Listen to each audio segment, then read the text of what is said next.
రాష్ట్రంలో రైతులు పడుతున్న ఇబ్బందులు కష్టాలు ముఖ్యంగా తెలుగుదేశం పార్టీ అధికారంలోకి వచ్చిన తర్వాత రోజు రోజుకి పెరుగుతున్నాయే తప్ప అవి తగ్గుముఖం పట్టే సూచనలు ఎక్కడా కనిపించట్లేదు. ప్రభుత్వం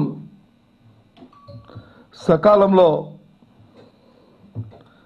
రైతుకు వస్తున్న ఇబ్బందిని తగ్గట్లు వారి కార్యాచరణ లేకపోవడం ప్రధాన కారణం.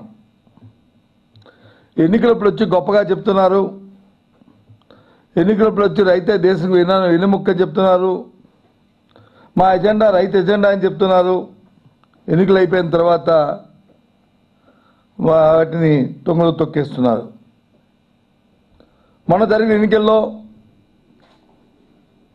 చంద్రబాబు నాయుడు గారు అట్టాసంగా రైతులకి 5,000 కోట్ల రూపాయలని స్థిరీకరణ మార్కెట్ ఇంటర్వెన్షన్ కోసం, ధరల స్థిరీకరణ కోసం ఏర్పాటు చేస్తున్నాం.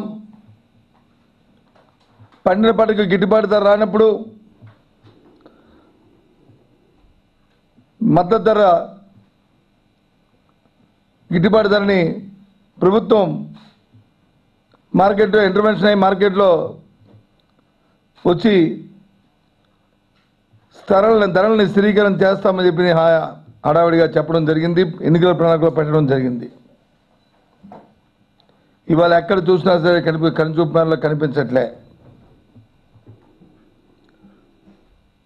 ప్రస్తుతం మిర్చి రైతుల తాలూకా ఆవేదనని ఆందోళన మనం చూస్తూనే ఉన్నాం. సుబాబులు పండించే రైతులు కూడా అలాగే ఉన్నారు. పసుపు పండించే రైతులకి పచ్చగా ఉండవలసిన వారికి దిక్కుతోన్న పరిస్థితుల్లో ఇవాళ పసుపు రైతులు ఉన్నారు. కందులు పండించిన రైతుల పరిస్థితి కూడా అధ్యయనంగా ఉంది. అలాగే టమాటా పండించిన రైతులు కూడా ఇబ్బంది పడుతున్నారు. మామిడి పండించుకున్న రైతులు కూడా ఇబ్బంది పడుతున్న పరిస్థితులు ఇవాళ ఉన్నాయి. ఏ ఒక్క పంటకు కూడా రాష్ట్రంలో గిట్టుబాటు ధర లేదు. ఏమయ్యా లేదు, ఎందుకయ్యా లేదు, ఎప్పుడు మరి రైతులు ఆదుకుంటారు మీరని చెప్పి ప్రతిపక్ష పార్టీ వైఎస్ఆర్సీపీ పార్టీ అడిగినా మా నాయకుడు ప్రత్యక్షంగా మార్కెట్ యార్డులకు పోయి వాస్తవ పరిస్థితులు తెలుసుకుని ప్రభుత్వాన్ని అడిగినప్పటికీ కూడా వాళ్ళు చలనం రావట్లే. ఆదరాబాద్గా చెప్తున్నారు. ఎప్పుడైతే